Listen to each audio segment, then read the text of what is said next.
Hello मित्रों, फिर एक नए वीडियो में आपका स्वागत है। मित्रों, आज की इस वीडियो सेशन में मैं आप लोगों को बताने वाला हूं, यदि आप भी है ना आगामी डीएलएड की परीक्षा एंट्रेंस एग्जाम देने वाले हैं 2025 में, तो बच्चों ये वीडियो ना आपके लिए बहुत ही ज्यादा इंपॉर्टेंट होने वाला है। तो मित्रों, आज की इस वीडियो सेशन में मैं आप लोगों को बताने वाला हूं कि जो इस वर्ष है ना 2024 के एंट्रेंस एग्जाम में जो मैथ का सवाल पूछा था, ठीक है ना, आज हम उसमें से ना आपको कुछ सवाल बताने वाले हैं जो कि आपके एग्जाम के लिए बहुत ही ज्यादा इंपॉर्टेंट होने वाला है। तो चलिए देर ना करते हुए हम लोग वीडियो को फटाफट करते हैं स्टार्ट, ठीक है ना। चलिए, तो बच्चों देख सकते हो है ना, ये इस बार का मतलब पीवाईक्यू है, इसमें प्रैक्टिस सेट भी है, ठीक है। तो आइए हम लोग कोई भी एक सेट का कुछ सवाल को देख लेते हैं, ठीक है बच्चों। तो बच्चों आज की इस वीडियो सेशन में मैं आप लोगों को मैथ का सेशन करवाने वाला हूँ, ठीक है ना। ध्यान देना बच्चों। तो आप लोगों को यहाँ पे सवाल दिखता होगा, ध्यान देना थोड़ा सा यहाँ पे, ठीक है। चलिए, तो यहाँ पे आप लोग देख सकते हो, यहाँ पे गणित का सेशन स्टार्ट हो गया है और यहाँ पे सवाल नंबर आप लोग 26 में देख सकते हो। क्या कहते हैं मेरे भाई, निम्नलिखित में कौन अपरिमेय नहीं है, ठीक है ना। ध्यान दीजिएगा। तो अपरिमेय का मतलब होता है ना जो रूट से पूरा पूरा है ना, मतलब बाहर नहीं निकल जाए, ठीक है ना। अर्थात रूट से जो पूरा पूरा बाहर नहीं निकलता है ना, उसको हम लोग क्या बोलते हैं, अपरिमेय संख्या, या जिसको p बटा क्यू के रूप में नहीं लिखा जा सकता है ना, उसको बच्चों हम लोग क्या बोलते हैं, अपरिमेय संख्या। तो ध्यान दीजिए, यहाँ पे रूट में 7 लिखा है, ठीक है ना। तो आप लोग जानते हो कि रूट 7 का वर्गमूल नहीं होता है, तो ये बच्चों आपके अपरिमेय संख्या है। आप लोग यहाँ पे 13 देख रहे हो ना, 13 भी रूट से पूरा पूरा बाहर नहीं निकलता है, तो ये भी आपका अपरिमेय संख्या है। और ये देख रहे हो ना 25 है, तो हम लोग जानते हैं क्या कि 25 का वर्गमूल 5 होता है। देखो थोड़ा देर के लिए मान लो, थोड़ा देर के लिए, ये 25 है ना, तो हम लोग 25 को 2 5 लिख सकते हैं ना। और जब ये जोड़ा में आता है ना, तो एक 5 क्या कर जाएगा बच्चों, बाहर निकल जाएगा, ठीक है ना। तो जब ये रूट से बाहर निकल गया ना, तो हम लोग कह सकते हैं ये क्या हो गया, परिमेय संख्या। क्या हो जाएगा, परिमेय। तो आप कह सकते हो यही क्या है, परिमेय संख्या है। जबकि रूट में 31 ये भी अपरिमेय संख्या, इसका पूरा पूरा वर्गमूल नहीं होगा, इसलिए यहाँ पे 26 का आंसर क्या चला जाएगा, सी आंसर सही चला जाएगा, ठीक है ना। तो आशा करेंगे आप लोग इस सवाल को समझ गए होंगे। तो चलिए हम लोग अब अगला सवाल को फटाफट देख लेते हैं, ठीक है बच्चों। तो ध्यान देना, सवाल नंबर आप लोग 27 पे आ जाना, ठीक है ना। देख सकते हो बच्चों, आपके सामने में ये सवाल आ गया, ठीक है ना। ध्यान देना आप लोग, सवाल नंबर कहाँ पे, 27 पे आप लोग ध्यान दीजिएगा, ठीक है।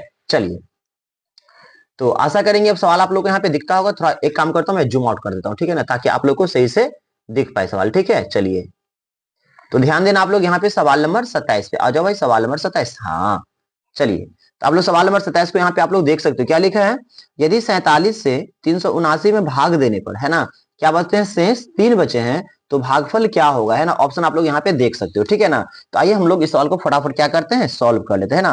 क्या करना है, सवाल को एक बार समझना जरा ध्यान से। 47 से आपको इतना में भाग करना है ना, तो शेष कितना बचना चाहिए, 3 बचना चाहिए। तो भागफल क्या होगा ना, वही आपको क्या करना है, निकालने के लिए बोल रहा है, ठीक है ना। तो आइए हम लोग इसको यहाँ पे साइड में कॉपी पे रफ करके आप लोग को बता देते, ठीक है। चलिए, ध्यान दीजिएगा, 47 से आपको क्या करना है बच्चों, भाग करना है। कितना से भाग करना है मेरे भाई, तो आप लोग जानते हो यहाँ पे आपको 47 से भाग करना है ना। कितने भाग करना है, तो आप लोग कहोगे सर 379 में भाग करना है। कितना में भाग करना है, 379 में भाग करना है ना। तो भागफल मतलब यहाँ पे क्या आएगा ना, वही आपको क्या करना है, निकालना है। तो कितना से लगा दो, है ना। तो हम लोग लगा लेते हैं, अगर थोड़ा देर मान लो, अगर हम 8 से लगाते हैं ना, तो 8 चौक यहाँ पे 32 हो जाता है। 8 से समथिंग लगा के देखता हूँ एक बार, थोड़ा देर मान लो ना, 8 सत्ते 56 के 6, हाथ में रहेगा 5, 8 चौक 32, 5 32 5 37 है ना। तो 9 में से 6 गए तो 3, यहाँ पे ये कट जाएंगे। तो यहाँ पे भागफल ही तो पूछ रहा था, तो भागफल बच्चों क्या आ जाएंगे, आपके 8 आ जाएंगे। देखते हो ना, शेषफल 3 बच गया, भागफल पूछा जा रहा था, भागफल क्या हो जाएगा, 8। देखिए ऑप्शन में कहीं 8 दिया है, तो आप पाओगे बी में दिया 8 है ना बच्चों। तो यहाँ पे बच्चों ना 27 के क्या हो जाएंगे, आपके सही आंसर यहाँ पे बी हो जाएंगे, ठीक है ना। चलो मैं टिक आउट नहीं करता हूँ, बट आप समझ सकते हो यहाँ पे 27 के आंसर क्या जाएंगे, पूरी तरह से यहाँ पे बी आंसर सही चले जाएंगे, ठीक है। तो चलिए हम लोग बढ़ाते हैं आप लोग को आगे की तरफ, 28 नंबर सवाल की तरफ, ठीक है ना।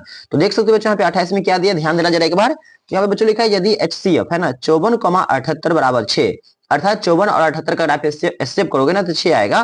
तो कहता है क्या कि 54,78 का है ना एलसीएम क्या होगा। आप किसी भी विधि से बनाओगे ना, आंसर वही आएगा, ठीक है ना। फॉर्मूला लगाओ या दोनों को एलसीएम करोगे ना, आंसर वही आएगा, कोई दिक्कत नहीं है कि ये ऑप्शन आपके दे दिए, ठीक है ना। तो चलो मैं देर ना करते इस सवाल का एलसीएम कर देता हूं आप लोगों को, ठीक है ना। तो ऐसे एक एलसीएम का फॉर्मूला होता है ना, प्यारा सा फॉर्मूला होता है, और मैं एलसीएम का यहाँ पे प्यारा सा फॉर्मूला लगा देता हूँ, और इस सवाल को मैं फटाफट यहाँ पे क्या करता हूँ, बना देता हूँ। ध्यान देना, सवाल नंबर 28 में है ना, तो लोग जानते बच्चों एलसीएम का फॉर्मूला क्या होता है, ध्यान देना आप लोग, ए गुने बी, अब बटा में यहाँ पे क्या हो जाएगा मेरे भाई, HCF, क्या हो जाएगा मेरे भाई लोग, HCF, ठीक है ना। ध्यान देना, ए का मतलब यहाँ पे ध्यान देना, ये जो 54 दिया है ना, यही पहली संख्या है, यही ए का मान आपका हो जाएगा। कितने हो जाएगा यहाँ पे बच्चों, तो 54 हो जाएगा, अब बीच में गुना का चिन्ह, और ये दिया है बी, तो आप लोग यहाँ पे बी का मान देख सकते हो, क्या दिया 78, तो यहाँ पे 78 कर देना मेरे भाई, है ना। और नीचे में बट्टा लगा देना, और ये है HCF, तो HCF का मान यहाँ से आप लोग देख सकते हो क्या दिए है, 6 दिए, ठीक है ना। तो लोग यहाँ पे HCF का मान क्या कर देंगे, 6। अब काट दो ना किसी को तो कहोगे सर 6 9 54 होता है। अब आपको कुछ नहीं करना है, 9 को क्या करना है 78 से गुना कर लेना, बस आंसर आपके सामने आ जाएंगे। तो 9 को 8 से गुना करने पे 9 × 72 के 2, हाथ में बचेगा 7, है ना। तो 9 7 63, 63 में 7 जोड़ देंगे तो क्या हो जाएगा 70। तो आप पाओगे बच्चों 702 होगा। क्या होगा मेरे भाई लोग 702 होगा। 28 नंबर सवाल का आंसर आप लोग देख सकते हो पूरी तरीके से, ठीक है ना, पूरी तरह से आप लोग सही से देख सकते हो, ठीक है ना। क्या होगा मेरे भाई 702। अब आइए 28 में देखते हैं 702 कहीं पे दिया है तो बच्चों आप लोग पाओगे 28 का सी सही आंसर यहाँ पे हो जाएगा, ठीक है ना। मैं यहाँ पे टिक आउट नहीं कर रहा हूँ बट आप लोग समझदार हो, समझ सकते हो। आइए सवाल नंबर 29 पे आते हैं, ठीक है ना। तो आप लोग यहाँ पे देख सकते हो 29 में क्या कहता है, त्रिघाती बहुपद अगर दिया है यहाँ पे एक्स क्यू है ना -7x² प्लस 5x प्लस 9 है ना कि शून्यक अल्फा कॉमा बीटा एवं गामा है तो alpha plus beta plus gamma का मान क्या होगा। ध्यान रखिए ये त्रिघात बहुपद में ना एक्स क्यू के पीछे कुछ नहीं ना तो यहाँ पे एक छुपा होगा, ठीक है ना। ये आपका ए का मान हो जाएगा, ठीक है बच्चों। x² के पीछे देखो माइनस में 7 है तो ये आपका बी का मान हो जाएगा। और यहाँ पे x के पीछे 5 है तो ये आपका सी का मान हो जाएगा। और ये बिना एबीसीडी वाला जो संख्या देखो ना x के बाद, ये बच्चों आपका ना डी का मान हो जाएगा, ठीक है। और यहाँ पे सुनने को भले आपको कुछ देर से मतलब नहीं है ना, अंत में कहता है alpha plus beta plus gamma का मान निकालने के लिए। तो ध्यान रखना मेरे प्यारे बच्चों, इसका फॉर्मूला होता है ना, इसको हम लोग कहते हैं मूलों का योगफल। क्या कहते हैं मेरे भाई लोग, मूलों का योगफल, है ना। जो भी कहता है निकालने के लिए मैं यहाँ पे उसको नोट कर दूं, alpha plus beta plus gamma, ठीक है। तो बच्चों इसके फॉर्मूला क्या हो जाएंगे, माइनस में बी अब बट्टा में हो जाएंगे ए, माइनस में बी बट्टा में। तो मैंने आपको समझाया ना बी का मान क्या होगा, तो मैंने बताया है एक्स क्यू के पीछे ए का मान होता है और x² के पीछे बी का मान होता है। तो x² के पीछे क्या है माइनस में 7 और यहाँ पे माइनस फॉर्मूला का भी है तो माइनस माइनस क्या हो जाएंगे प्लस, और बी का मान यहाँ से क्या रखोगे x² के पीछे ही तो बी का मान होता है तो यहाँ पे 7 अब बट्टा में ए का मान एक्स क्यू के पीछे कुछ भी नहीं है ना तो 1 होगा तो यहाँ पे 1 लिख दो ना। तो नीचे में 1 लिखने की जरूरत नहीं होता है ना, किसी भी संख्या के है ना हर में 1 लिखना जरूरी नहीं होता है, एक तो छुपा ही होता है। तो आप लोग यहाँ पे देख सकते हो यहाँ पे क्या आंसर आ जाएंगे आपके 7। तो ये ढूंढिए 7 प्लस में कहीं दिया है तो आप पाओगे बच्चों यहाँ पे बी में दिया है। कहाँ दिया मेरे भाई लोग, बी में, ठीक है ना। तो यहाँ पे आप लोग समझदार बच्चे समझ गए होंगे क्या हो जाएंगे यहाँ पे 29 का सही आंसर आप लोग का बी हो जाएगा, ठीक है। तो चलिए देर ना करते हुए हम लोग सवाल नंबर अब 30 पे आ जाते हैं ना। तो आप लोग सवाल नंबर यहाँ पे 30 को देख सकते हो, क्या लिखा है बच्चों, ध्यान देना सवाल नंबर आप लोग यहाँ पे 30 पे, ठीक है ना। चलिए तो बच्चों यहाँ पे 30 नंबर सवाल में क्या रहा है, यदि बहुपद है ना देख सकते हो x के पावर में 2 है अर्थात ये द्विघाती बहुपद है ना। चलिए तो x² plus ax minus B है ना, ये आपके कोई बहुपद दे दिए हैं। फिर आगे कहते हैं इनके शून्यक एक दूसरे के व्युत्क्रम है ना हो तो बी का मान क्या होगा। ऑप्शन आप लोग देख सकते हो। तो देखो सवाल को समझो आप लोग ज्यादा ध्यान से, ठीक है ना। सवाल नंबर हम लोग को है ना 30 में कोई बहुपद दे दिया है, जो भी बहुपद दिया है हम इसको यहाँ पे नोट कर लेते हैं, ठीक है। चलो ध्यान देना 30 नंबर सवाल में क्या कहते हैं आपके x² प्लस ax और माइनस में b, यही चीज दिया है। और ध्यान से समझना इनके शून्यक है ना क्या है देख सकते हो एक दूसरे के व्युत्क्रम है। तो देखो ये द्विघात बहुपद है, समझ सकते हो पावर में 2 है तो इनके कोई भी ना 2 शून्यक होंगे। तो माना कि एक शून्यक अल्फा है और दूसरा शून्य क्या है उनके व्युत्क्रम है। तो व्युत्क्रम का मतलब होता है ध्यान देना इसके नीचे कुछ नहीं ना तो 1 होगा, कितना होगा 1। तो व्युत्क्रम का मतलब होता है जो हर में है ना वो अंश में चला जाएगा, जो हर में बच्चों वो कहाँ चला जाएगा अंश में चला जाएगा, और जो अंश में वो कहाँ चला जाएगा आपके हर में। तो ऐसे समझो ना कि एक शून्य सिर्फ आपका अल्फा है, अभी बताया था किसी भी संख्या के नीचे ना हर में ना एक छुपा ही रहता है, एक लिखने की कोई जरूरत नहीं है। तो आपका एक शून्य का मतलब अल्फा दिया है और एक शून्य क्या दिया 1/, है ना अल्फा दिया है।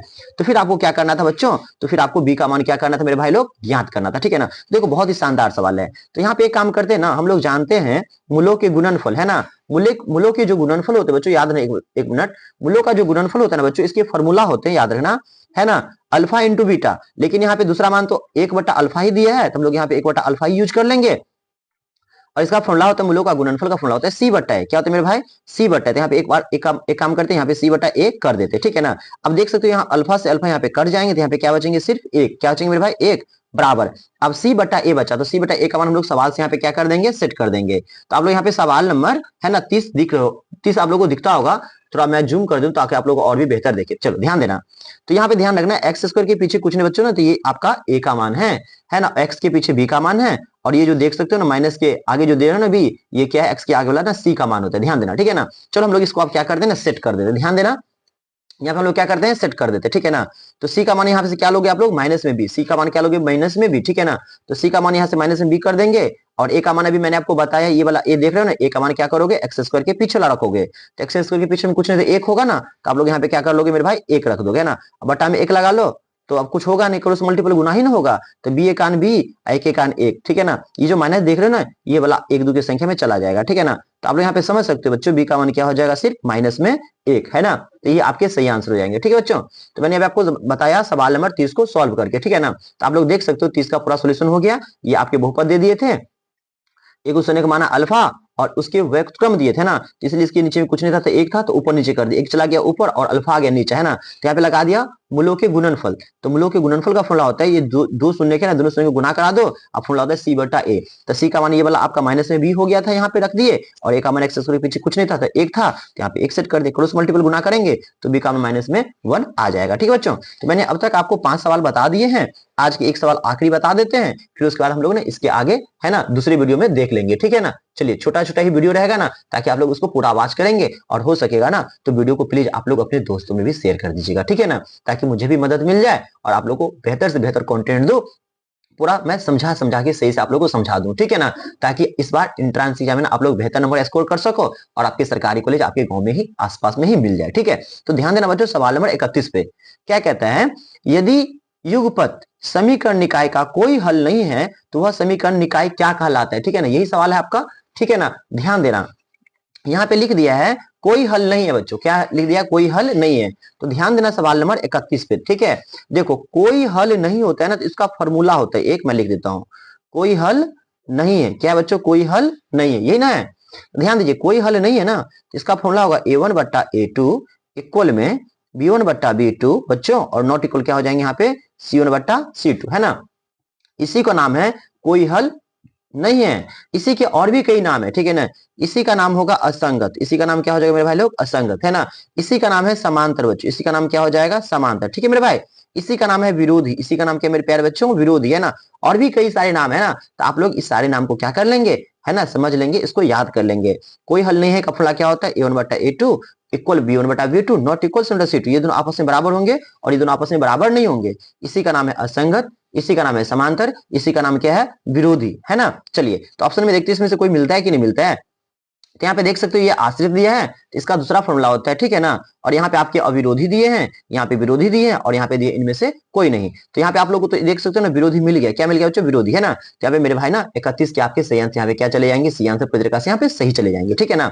तो बच्चों आज की इस वीडियो में ना इतना ही रहने दीजिए, इसके आगे जो भी क्वेश्चन रहेगा ना आपके, मैं जस्ट अगला वीडियो बनाऊंगा, उसमें ये सारे सवाल को मैं आप लोगों को कवर करवा दूंगा, है ना। बिलीव करो मैं ये सारे के सारे सवाल आप लोगों को क्या करवाऊंगा ना, अगले वीडियो में करवा दूंगा, ठीक है। चलिए तो बच्चों आज की इस वीडियो सेशन में इतना ही रहेगा। अगर मेरा वीडियो आपको थोड़ा भी पसंद आ गया तो प्लीज आप लोग वीडियो को क्या कर देंगे, एक प्यारा सा लाइक कर देंगे, है ना, वीडियो को एक प्यारा सा लाइक कर देंगे, है ना, और एक प्यारा सा कमेंट करेंगे कि आप लोग को वीडियो कैसा लगा, और जितना हो सके आप लोग दोस्तों में वीडियो के बाद शेयर कर दीजिए, ठीक है ना, ताकि ज्यादा से ज्यादा मैं आप लोग का, है ना, बेहतर से बेहतर कंटेंट दे पाऊं, ठीक है ना। और चैनल पर आप लोग पहली बार आए होंगे, अगर एक भी क्वेश्चन अगर आपको अच्छा लगा होगा, अगर समझ में आ गया होगा, तो प्लीज आप लोग वीडियो को लाइक कर तो कर ही देना, साथ में चैनल को सब्सक्राइब कर लेना, ताकि ना लास्ट टाइम ना एक से बेहतर कंटेंट दे पाऊं, और आप लोग का, है ना, अपने इच्छा अनुसार ना आपको सरकारी कॉलेज मिल जाएगा। तो थैंक्स फॉर वाचिंग, फिर मिलते हैं एक नई वीडियो के साथ, जब तक के लिए दीजिए इजाजत, बाय बाय, टेक केयर।